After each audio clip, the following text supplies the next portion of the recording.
ನಮಸ್ಕಾರ ವೀಕ್ಷಕರೇ, ಈ ದಿನ ನಾನು ಬೀದಿಲಿ ಯಾವ ರೀತಿ ಮಸಾಲೆ ಪೂರಿ ರುಚಿಯಾಗಿರುತ್ತೆ, ಈ ಥರ ಚೆನ್ನಾಗಿರುತ್ತೆ, ಯಾವ ರೀತಿ ಮಾಡೋದು ಅಂತ ನೋಡ್ಕೊಂಡು ಬರೋಣ ಬನ್ನಿ ಫ್ರೆಂಡ್ಸ್. ಅದಕ್ಕಿಂತ ಮೊದಲು ಯಾರೆಲ್ಲ ನನ್ನ ವೀಡಿಯೋ ನೋಡ್ತಿದ್ದೀರಾ ಪ್ಲೀಸ್ ಸಬ್ಸ್ಕ್ರೈಬ್ ಮಾಡ್ಕೊಳ್ಳಿ, ನೀವು ಮೆಂಬರ್ಸ್ ಆಗಿದ್ದರೆ.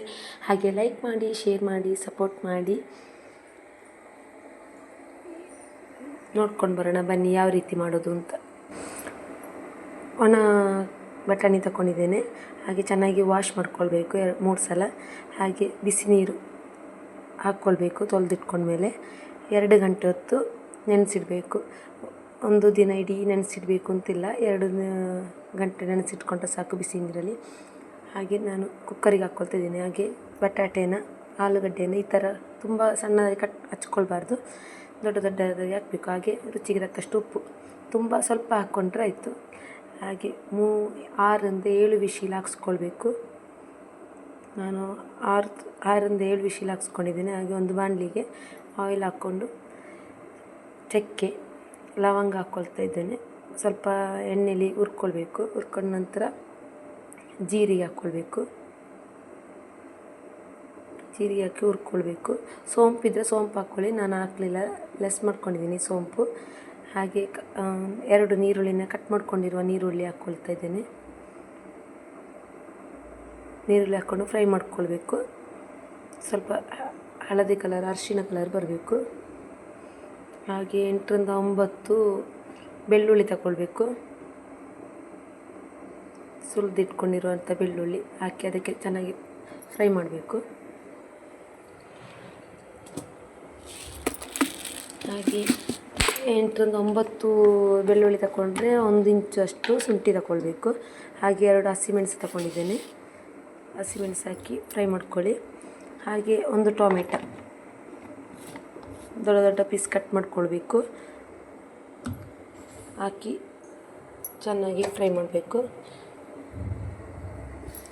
ಫ್ರೈ ಮಾಡ್ಕೊಂಡ ನಂತರ ಅನ್ನ ತಣ್ಣಗಾಗಲಿಕ್ಕೆ ಬಿಡಬೇಕು. ಒಂದು 5-10 ನಿಮಿಷ ಆರಲಿಕ್ಕೆ ಬಿಡಬೇಕು. ತಣ್ಣಗಾದ ನಂತರ ನೋಡಿ ಆರಿದೆ. ಹಾಗೆ ಮಿಕ್ಸಿ ಜಾರಿಗೆ ಹಾಕ್ಕೊಳ್ಳುವ. ಹಾಗೆ ಒಳ್ಳೆಮೆಣಸು 1 ಸ್ಪೂನು, ಧನಿಯಾ ಪೌಡ್ರ್ 1 ಸ್ಪೂನು, ಕೊತ್ತಂಬರಿ ಸೊಪ್ಪು 1 ಹಿಡಿ, ಸಾಂಬಾರು ಸೊಪ್ಪು ಮತ್ತು 3/4 ಹಿಡಿಯಷ್ಟು ಪುದೀನ ಸೊಪ್ಪು ತಗೊಳ್ಳಿ. ಅದಕ್ಕೆ ಒಂಚೂರು ನೀರು ಹಾಕ್ಕೊಂಡು ರುಬ್ಕೊಳ್ಬೇಕು. ಹಾಗೆ ಅದಕ್ಕೆ 1/4 ಸ್ಪೂನಷ್ಟು ಬಟಾಣಿ, ಬೇಯಿಸ್ಕೊಂಡಿರುವ ಬಟಾಣಿ, ಅದಕ್ಕೆ ಸ್ವಲ್ಪ ನೀರು ಹಾಕ್ಕೊಂಡು ಪುನಃ ರುಬ್ಕೊಳ್ಳಿ. ಬೇಯಿಸ್ಕೊಂಡಿರುವಂಥ ಬಟಾಟೆ ಇರುತ್ತಲ್ವ, ಅದನ್ನು ಒಂದು ಬೌಲಿಗೆ ಹಾಕ್ಕೊಂಡು ಚೆನ್ನಾಗಿ ಪುಡಿ ಮಾಡ್ಕೊಳ್ಬೇಕು. ಚೆನ್ನಾಗಿ ಬೆಂದಿದೆ. ಬಿಸಿ ಬಿಸಿ ಇರುವಾಗಲೇ ಮಾಡ್ಕೊಳ್ಬೇಕು, ತಣ್ಣಗಾದ ಮೇಲೆ ಆಗೋದಿಲ್ಲ. ಅದಕ್ಕೆ ಚೆನ್ನಾಗಿ ಪುಡಿ ಮಾಡ್ಕೊಳ್ಬೇಕು. ಅದಂತರ ಬಟಾಣಿ ನೋಡಿ ಚೆನ್ನಾಗಿ ಬೆಂದಿದೆ. ಮುಟ್ಟುವಾಗಲೇ ಕಟ್ಟಾಗ್ತಾ ಉಂಟು, ಆ ರೀತಿ ಬೇಯಬೇಕು.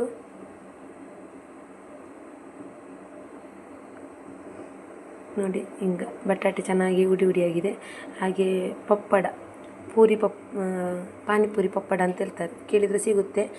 ಅದನ್ನು ಸ್ವಲ್ಪ 3 ಟೇಬಲ್ ಸ್ಪೂನ್ ಎಣ್ಣೆ ಹಾಕ್ಕೊಂಡು ಕಾಯಿಸ್ಕೊಳ್ತಾ ಇದ್ದೇನೆ. ರೆಡಿಮೇಡೇ ಸಿಗುತ್ತೆ, ಇಲ್ಲಾಂದರೆ ಪೂರಿ ಬೇಕಿದ್ದರೆ ಮಾಡ್ಬೋದು. ನಾನು ರೆಡಿಮೇಡ್ ತಂದಿದ್ದೆ, ಹಾಗೆ ನಾನು ಕಾಯಿಸ್ಕೊಳ್ತಾ ಇದ್ದೇನೆ. ಇದರಲ್ಲಿ ಒಂದು 30 ಪೂರಿ ಆಗ್ಬೋದು. 3 ಸ್ಪೂನ್ ಎಣ್ಣೆಯಲ್ಲಿ ಚೆನ್ನಾಗಿ ಕಾಯಿಸ್ಕೊಳ್ಬೇಕು. ಈ ಥರ ಎಲ್ಲ ಕಾಯಿಸ್ಕೊಳ್ತಾ ಇದ್ದೇನೆ. ಚೆನ್ನಾಗಿ ಕಾಯಿಸ್ಕೊಳ್ಬೇಕು. ಮತ್ತು ಅದಾದ ನಂತರ ಒಂದು ಕಡಾಯಿ ಗ್ಯಾಸ್ ಮೇಲೆ ಇಟ್ಕೊಂಡು ಅದಕ್ಕೆ 3 ಟೇಬಲ್ ಸ್ಪೂನ್ ಎಣ್ಣೆ ಆಯಿಲ್ ಹಾಕ್ಕೊಳ್ತಾ ಇದ್ದೇನೆ.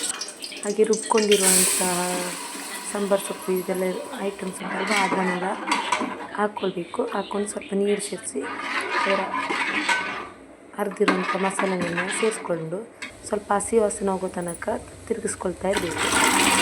ಹಾಗೆ ಹಸಿ ವಾಸನೆ ಹೋದ ನಂತರ ಬಟಾಣಿ ಉಂಟಲ್ಲ, ಬೇಯಿಸ್ಕೊಂಡಿರೋ ಬಟಾಣಿನ ಅದಕ್ಕೆ ಆ್ಯಡ್ ಮಾಡಬೇಕು.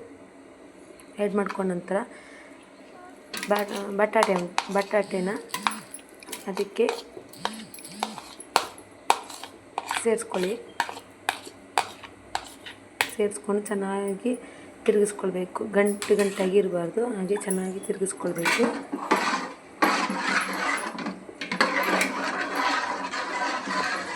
ಚೆನ್ನಾಗಿ ತಿರುಗಿಸ್ಕೊಳ್ಬೇಕು. ಹಾಗೆ ಗರಂ ಮಸಾಲ ಅರ್ಧ ಸ್ಪೂನು, ಮಾವಿನ ಪುಡಿ ಇದ್ದರೆ ಮಾವಿನ ಪುಡಿ ಹಾಕ್ಕೊಳ್ಳಿ. ನಾನು ಲೆಸ್ ಮಾಡಿದ್ದೇನೆ. ಮತ್ತು 1 ಸ್ಪೂನ್ ಚಾಟ್ ಮಸಾಲ ಹಾಕ್ಕೊಳ್ಳಿ. ಹಾಕ್ಕೊಂಡು ತಿರುಗಿಸ್ಕೊಳ್ಳಿ. ಹಾಗೆ ನೋಡಿ, ಈಗ ಚೆನ್ನಾಗಿ ಎಣ್ಣೆ ಬಿಟ್ಟಿದೆ, ಹೀಗೆ ಬರಬೇಕು. ಕುದಿ ಬರುವಾಗ ಎಣ್ಣೆ ಬಿಟ್ಕೊಳ್ಬೇಕು. ಹಾಗಾದರೆ ಮಸಾಲೆ ಚೆಂದ ಬೆಂದಿದೆ ಅಂತ ಅರ್ಥ. ನೋಡಿ ಯಾವ ಥರ ಬಂದಿದೆ ಅಂತ, ಈ ಥರ ಬರಬೇಕು ನೋಡಿ. ಈ ಥರ ಬಂದರೆ ಮಸಾಲೆ ಚೆಂದ ಬೆಂದಿದೆ. ಮಸಾಲ ಪುರಿ ರೆಡಿಯಾಗಿದೆ ನೋಡಿ. ಈರುಳ್ಳಿ, ಕ್ಯಾರೆಟ್, ಟೊಮೆಟೊ, ಸಾಂಬಾರು ಸೊಪ್ಪು, ಕೊತ್ತಂಬರಿ ಸೊಪ್ಪು ಎಲ್ಲ ರೆಡಿ ಮಾಡ್ಕೊಂಡಿದ್ದೀನಿ. ಹಾಗೆ ಬಟಾಣಿ ಗ್ರೇವಿ ಮಾಡಿ ಇಟ್ಕೊಂಡಿದ್ದೆ. ಹಾಗೆ ಒಂದು ಪ್ಲೇಟಿಗೆ ಪೂರಿ ನೋಡ್ಕೊಳ್ತಾ ಇದ್ದೀನಿ, ಮಸಾಲೆ ಪೂರಿ ಮಾಡ್ಕೊಳ್ಳುವ ಅಂತ. ಯಾರಿಗೆಲ್ಲ ಇಷ್ಟ ಉಂಟು ಮಸಾಲೆ ಪುರಿ, ಪ್ಲೀಸ್ ಈ ಥರ ಮಾಡಿ ಟ್ರೈ ಮಾಡಿ ನೋಡಿ. ಹಾಗೆ ಕಮೆಂಟ್ ಹಾಕಿ. ಯಾರೆಲ್ಲ ನನ್ನ ವೀಡಿಯೋ ನೋಡ್ತಿದ್ದೀರಾ ಪ್ಲೀಸ್ ಸಬ್ಸ್ಕ್ರೈಬ್ ಮಾಡ್ಕೊಳ್ಳಿ, ಲೈಕ್ ಮಾಡಿ, ಶೇರ್ ಮಾಡಿ. Thank you for watching. Thank you so much.